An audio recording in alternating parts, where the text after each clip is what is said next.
Thank you for joining me for your June 2018 Astro Tarot forecast. I am shuffling the Miss Cleo Power Tarot deck. I love this deck and I wanted to use it again this month. Having technical difficulties, I won't get into all of it, but I'm using my iPhone to record these, so please bear with the format if it's not fully, I don't know, going to the edges of the computer. I don't know what's going on with my technical devices. So thank you for your patience and for your support, for subscribing to the channel and for following me on Instagram and Facebook. This is different than May, so I am not too mad at June. From the 1st through the 7th, we have a grand water trine. We have Venus in Cancer at 15 degrees, Jupiter in Scorpio at 15 degrees, and Neptune in Pisces at 16 degrees. It's almost an exact grand water trine, but Venus and Scorpio is an exact trine.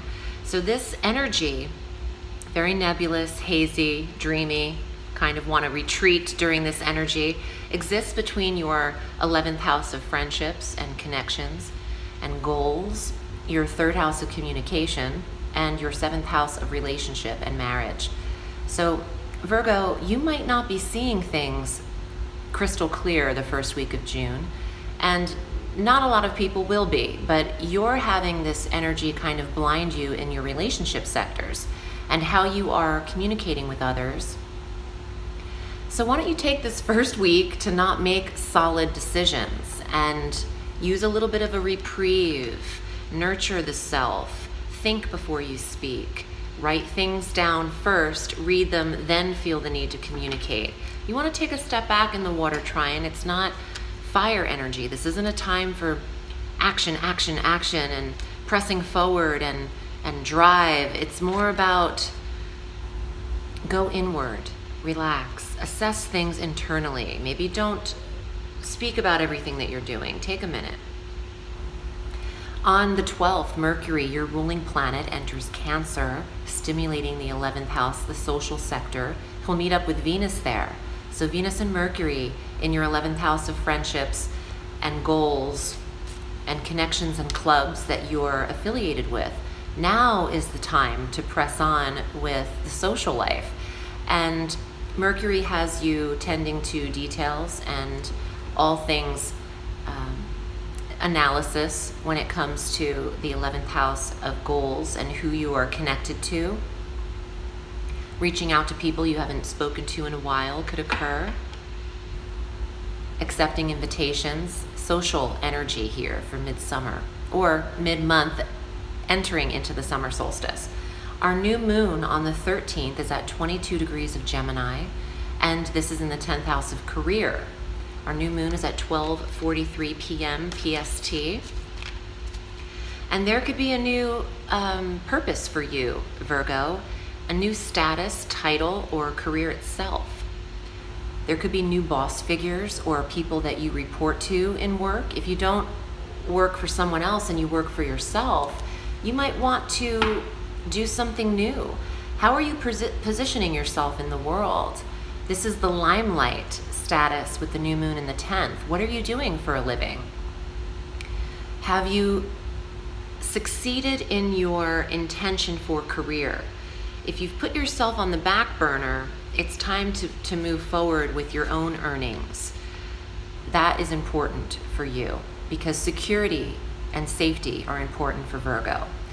And you don't want to rely on others for all of that for the remainder of life. You need to focus on career and push forward mid-month. On the 13th, additionally, Venus enters Leo through July 9th. This stimulates the 12th house. Now, I don't mind this. This makes you very psychic, very intuitive from June 13th through July 9th. Harmony in the intuition, in the rest sector.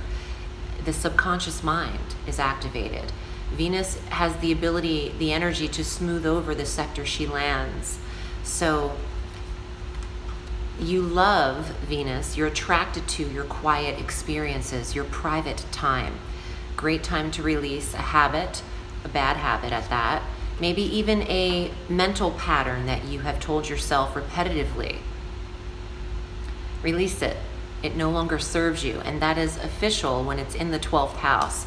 I see a lot of, a lot of people become an astrologer on social media when it's a new moon or a full moon, although they have no real data. A lot of people are saying, oh, release what no longer serves you, release what no longer serves you. That's true when it serves the 12th house. Closure can exist there. It's hard to release what no longer serves you when your sector in the middle of the chart is hit. But in this case, you can do so and say goodbye for good.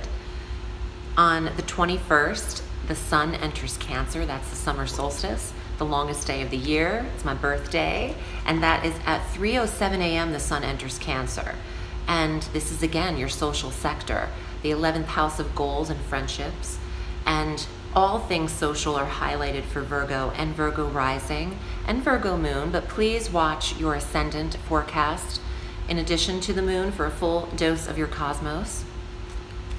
On the 26th, Mars retrogrades at 9 degrees of Aquarius. Not really detrimental energy. It just slows down the pace you've been experiencing in your 6th house of detail, regimen, health, work, maintenance, routine, diet. It's a tedious sector, but it's actually the sector you naturally rule on the wheel. You love the 6th house. It's everything Virgo lives for: details and structure, schedule, calendaring, routes, making things easy, doing things the right way, aligning your future in life. When Mars slows down here, you just don't get things done as quickly, but you still press forward. Mars has been here since May 15th and will continue to be here through November 26th. So you are in good shape. You are tending to all things health-related, nutrition, diet, and regimen. On the 27th, the full moon is at 6 degrees of Capricorn, an earth sign, at 9:53 p.m. PST, the Pacific coast. Closure in the 5th house. An ending to a dating situation or a short-lived romance, or putting an end to a creative project, finishing a project that you are now submitting. It's time to move forward. Your children could also be ending a school session at that time, so there's closure for the 5th house of children. The 29th has your ruling planet making another switch out of Cancer into Leo. And this works in the 12th house. Again, psychic, Virgo, you're very psychic, intuitive this month. Trust your instincts.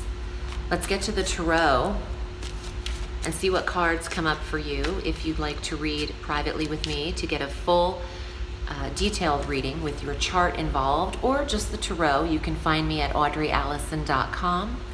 And the Vimeo on-demand medium messages are now available for June.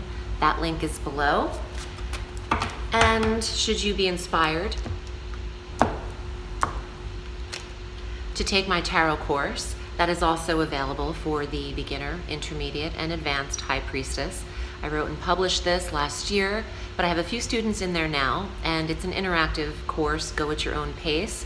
It's a lot of fun, a lot of information, and if you're interested in the tarot, give it a shot.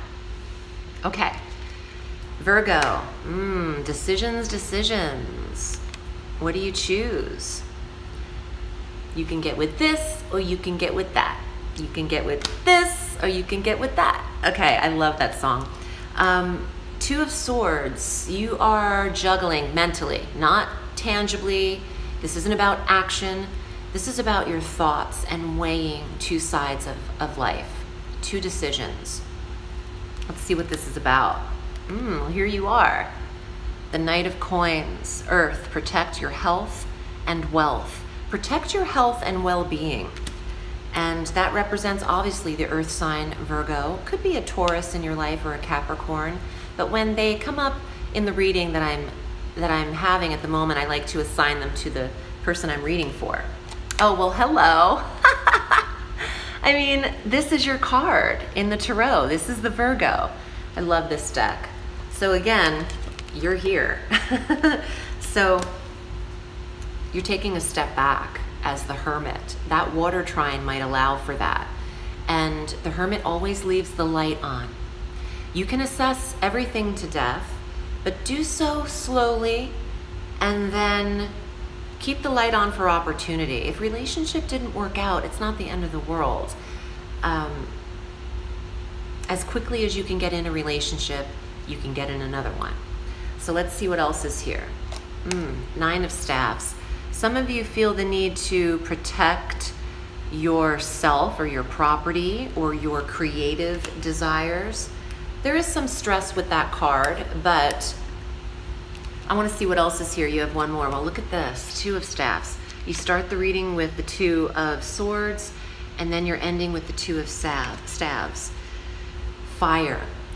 Now it's time for action at the end of the reading. So think about who you're choosing, what career you're choosing, what relationship. Decide what's best always for your health in terms of relationship and career. What makes Virgo feel stable? Where does your stability lie? And in whose hands? Hopefully it's your own. I feel like you like to couple up.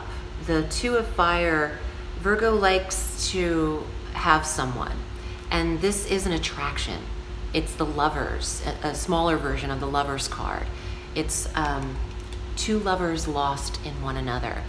Now I say lost specifically because you don't want to lose yourself too much and who you are.